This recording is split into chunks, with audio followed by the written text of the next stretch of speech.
So, like, all you have to do, this is what they were postulating, create a bunch of nanobots, sprinkle them into the brain, and they're going to basically, attach themselves to different neurons and stuff like that, and have them, transmit a low-level signal. You put a little thing on your skull to, pick up that signal, and it will, learn and interpret what your brain is doing. And this is a real interesting thing is that, if part of somebody's brain is damaged, if there's a little bit of damage in one part of the brain, the person can recover. And in fact, they can recover fully, or they can recover almost all of their ability, but there's some noticeable thing. And the reason why is because, the brain changes. The brain's constantly changing. The brain's constantly, changing how it connects to other, brain cells,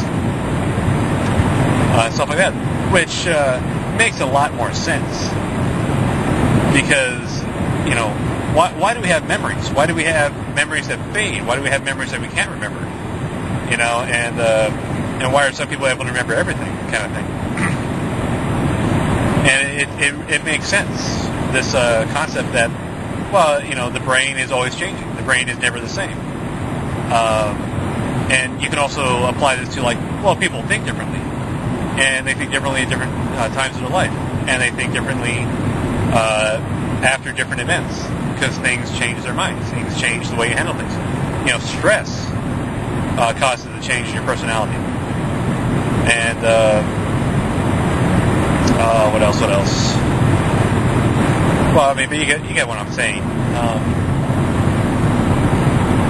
Of course, this has a very interesting aspect on, what is it about people with mental problems, mental disorders, or just little, depression or other type of, issues. So, how does that work with them? And so that's something interesting.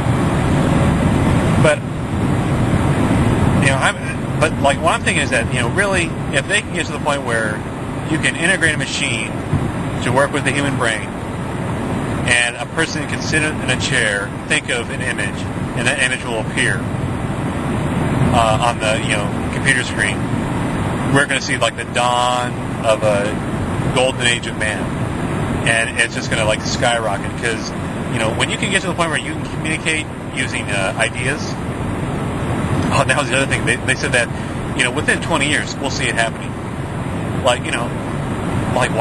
So 2035 or so.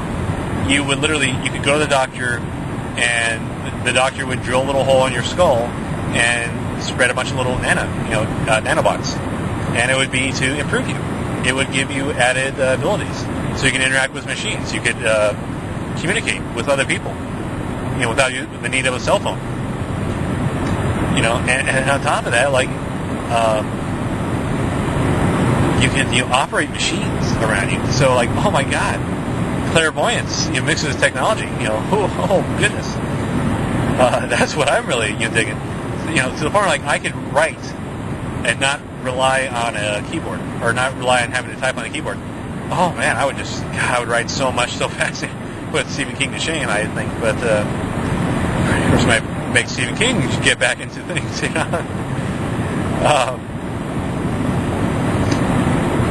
And when they ask these different people. They ask people who are suffering brain damage of various sorts. They say try to manipulate this or that, try to do this or that. And they told one guy whose brainstem had shut down.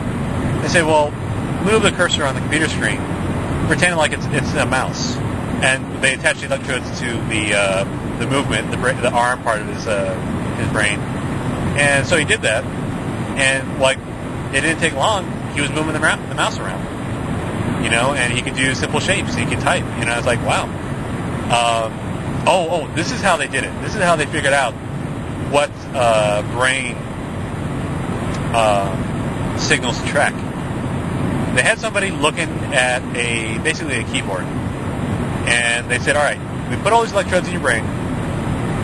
Think about what you want to spell, and we're going to track the brain waves. And okay. So the person is looking at this, it's like a little grid of letters and numbers, and it's each part is being highlighted. and just flashes of instant too, because they realize that's all I need. So they have the person concentrate on each letter or number that they want to have affected. And it was the neatest thing. They were showing this person. The person typed out bonjour. The guy was not anywhere near touching the machine. Just looking at it, concentrating on each letter he wanted, and the machine recognized, because every time the letter the person wanted highlighted, there was a reaction in the brain, because that's the letter you want. So, and the brain recognizes that, and the brain's going to react accordingly. And then the machine is going to pick up on that reaction. And the machine's going to realize, well, so the person thinks this, and it's like, oh my God. So, that's really where it's going to take off. That's why you put the nanobots in your brain. And I think you basically walk around with like a little collar attached to the back of your neck. That's the little CPU battery pack. And, but God, it may not look fashion sensible at the moment, but, you can imagine, you do that, and any machine that's capable you can manipulate. Oh my God, people would do that in a heartbeat. Like I said, society would take off. People would just be like, oh my God, it's amazing. And I kind of have a crazy idea, though, that the U.S., somebody should hold on to that technology. And it should be a world government like the UN, or a better form of government than the UN, since a lot of people complain about it. And they should basically say, you know what, we will allow you this technology, but you have to join our organization. You have to join this union of nations. And the reason why is because, this material, it basically makes you too powerful, but for a good purpose. Because, if you have this much power at your brain thoughts, manipulation, you could, fix a lot of problems, fix a lot of ills. People in charge, like, God, can you imagine if people in charge had this better accessibility, better interconnectivity? It's like, the expert and the person you voted to be in charge, they could understand each other so well because of a new form of communication, and problems are alleviated. And you can really, you can have think tanks working together, and if you were a leader, you could just literally kind of plug yourself into that think tank, ask people a question, and they would give you this, thorough explanation about everything that you want to do, and you follow through because, like, you saw it, and you realized, it would work.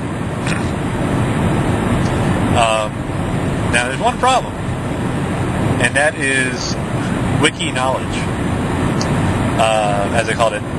And it was because they were talking about Wikipedia, and they said, like, well, people can manipulate the entries on Wikipedia, and it's like what's more popular, what people want to have read or say. That's what they go for, or that's what they're interested in. And the result is, knowledge then becomes a commodity, and it becomes popularity. And it's like, so that kind of demeans knowledge. That takes away from where knowledge, can be effective or can be useful. So that's something you have to be worried about or be careful about. Is that and the guy has described it as you got to be careful of Borg mentality.